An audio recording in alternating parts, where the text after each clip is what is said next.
നമ്മുടെ Bigg boss മലയാളത്തിന്റെ പ്രേക്ഷകരൊക്കെ big boss അപ്ഡേറ്റുകൾക്കായിട്ട് wait ചെയ്തുകൊണ്ടിരിക്കുകയാണ്. അപ്പൊ നമ്മൾ കണ്ടിന്യൂസ്ലി അപ്ഡേറ്റുകളും കാര്യങ്ങളും ഒക്കെ തന്നുകൊണ്ട് തന്നെയാണ് ഇരിക്കുന്നത്. കുറച്ച് ബ്രേക്കും കാര്യങ്ങളും ഒക്കെ വരുമ്പോഴാണ് അപ്ഡേറ്റുകൾ വൈകുന്നത്. അപ്പൊ ഇനിയിപ്പം സമയവും കാര്യങ്ങളും ഒന്നുമില്ല. 3-ാം തീയതി നമ്മുടെ ഗ്രാൻഡ് ലോഞ്ച് ആണ്. ഇനി കണ്ടിന്യൂസ്ലി അപ്ഡേറ്റുകളും റിവ്യൂസും എല്ലാം തന്നുകൊണ്ട് തന്നെയായിരിക്കും നമ്മൾ ഇരിക്കുന്നത്. അപ്പം പുതിയൊരു അപ്ഡേറ്റ് എന്ന് പറയുന്നത് നമ്മുടെ ബിഗ് ബോസ് കണ്ടസ്റ്റൻസിന്റെ ഇൻട്രോ വീഡിയോ ഷൂട്ട് കഴിഞ്ഞുവെന്നാണ് അറിയുന്നത്. ഇൻട്രോ വീഡിയോ ഷൂട്ട് എന്ന് പറയുമ്പോൾ നമ്മുടെ സ്റ്റേജിലേക്ക് കയറി ബിഗ് ബോസ് ഹൗസിനുള്ളിലേക്ക് പോകുന്ന ഇൻട്രോ അല്ല. ബിഗ് ബോസ് ഓരോ കണ്ടസ്റ്റൻസിന്റെയും വീട്ടിൽ വെച്ചും അല്ലെങ്കിൽ അവരെ പരിചയപ്പെടുത്തുന്ന ആ ഒരു വീഡിയോ ഉണ്ടല്ലോ, ഓരോ കണ്ടസ്റ്റൻസിനെ ലാലേട്ടൻ നമ്മുടെ സ്റ്റേജിലേക്ക് വിളിക്കുമ്പോൾ അവരുടെ ഒരു ഇൻട്രോ വീഡിയോ കാണിക്കുന്നുണ്ട്. അപ്പം അതുമായി ബന്ധപ്പെട്ട വീഡിയോയും കാര്യങ്ങളും ആണ് ഓൾറെഡി ഷൂട്ടും കാര്യങ്ങളും കഴിഞ്ഞിരിക്കുന്നത്. അപ്പൊ ഏഷ്യാനെറ്റ് നേരിട്ട് ചെന്ന് അവരുടെ വീട്ടിൽ തന്നെ ചെന്ന് ഷൂട്ട് ചെയ്യുകയാണെന്നാണ് അറിയാൻ സാധിച്ചത്. ഇനി അവർ സ്വന്തമായിട്ട് ഈ ഒരു മഴയും കാര്യങ്ങളും ഒക്കെ ആയതുകൊണ്ട് മാറ്റിയോ എന്ന് അറിഞ്ഞുകൂടാ.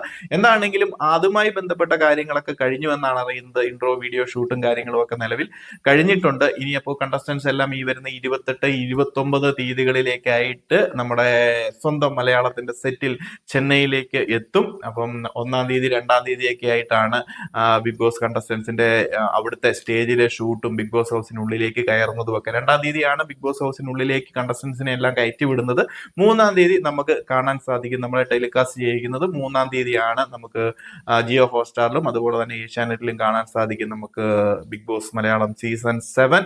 അപ്പം ആ ഒരു അപ്ഡേറ്റ് നിങ്ങളിലേക്ക് എത്തിക്കാൻ വേണ്ടിയിട്ടാണ് ഈ ഒരു വീഡിയോ ഇട്ടിരിക്കുന്നത്. അതോടൊപ്പം നമ്മുടെ കോമണേഴ്സിന്റെ സെലക്ഷനും ഓൾറെഡി കഴിഞ്ഞിട്ടുണ്ട്. അപ്പം എല്ലാവരും ഒത്തിരി പേര് ഇതിനകത്ത് ചോദിക്കുന്നുണ്ട് കോമണേഴ്സിന്റെ കാര്യം എന്തായി, ഒത്തിരി പേരെ വിളിച്ചിട്ടില്ല. ഇതൊക്കെ അങ്ങനെ തന്നെയാണ്, എല്ലാ സീസണിലും ഇതുപോലെയൊക്കെ തന്നെയായിരിക്കും. അപ്ലൈ ചെയ്യുക, നിങ്ങൾക്ക് ഭാഗ്യമുണ്ടെങ്കിൽ വിളിക്കും. കുറെയൊക്കെ അവരുടേതായിട്ടുള്ള ബിസിനസ് പരമായിട്ടുള്ള തന്ത്രങ്ങൾ തന്നെയാണ് ഇതിന്റെ ഓഡീഷനും കാര്യങ്ങളും ഒക്കെ. അതൊന്നും നമ്മൾ കാര്യമാക്കി എടുക്കേണ്ട. ഓൾറെഡി സെലക്ഷൻ കഴിഞ്ഞുവെന്നാണ് അറിയുന്നത്. ഒരു മെയിൽ കണ്ടസ്റ്റന്റും അതുപോലെ ഒരു ഫീമെയിൽ കണ്ടസ്റ്റന്റും എത്തുമെന്ന് തന്നെ പ്രതീക്ഷിക്കുന്നു. അങ്ങനെയാണ് ഒരു അറിവ് കിട്ടിയിരിക്കുന്നത്. അതുപോലെ 3-4 പേരെ സെലക്ട് ചെയ്തിട്ടുണ്ടെന്നും അറിയാൻ സാധിക്കുന്നുണ്ട്. എന്തെങ്കിലും ആകട്ടെ, 1, 2, 3, 4 കോമ്പിനേഷൻ ആരെങ്കിലും ഒക്കെ വരട്ടെ. നമുക്ക് ഈ ഒരു സീസൺ മികച്ച രീതിയിൽ കണ്ടാൽ മതി. നല്ല കുറച്ച് കണ്ടസ്റ്റൻസും എത്തട്ടെ. പക്ഷെ ഞാൻ പ്രഡിക്ഷൻ ലിസ്റ്റും അതുപോലെ തന്നെ ഈ ഒരു സീസണിലേക്കുള്ള ഒരു 18 കൺഫേംഡ് കണ്ടസ്റ്റൻസിന്റെ ലിസ്റ്റൊക്കെ നമുക്ക് കിട്ടിയ അല്ലെങ്കിൽ ലഭിച്ച അറിവുകൾ വെച്ചിട്ട് ഇട്ടിട്ടുണ്ട്. ആ ഒരു കണ്ടസ്റ്റൻസിൽ നിന്ന് കുറച്ചെങ്കിലും ഒക്കെ മാറ്റങ്ങൾ വരുത്തി നല്ല കുറച്ച് കണ്ടസ്റ്റന്റ് എത്തട്ടെ എന്നാണ് എന്റെയും ഒരു ആഗ്രഹം. എന്താണെങ്കിലും നമുക്ക് വെയിറ്റ് ചെയ്യാം. കൂടുതൽ അപ്ഡേറ്റുകളുമായി മറ്റൊരു വീഡിയോയിൽ കാണാം.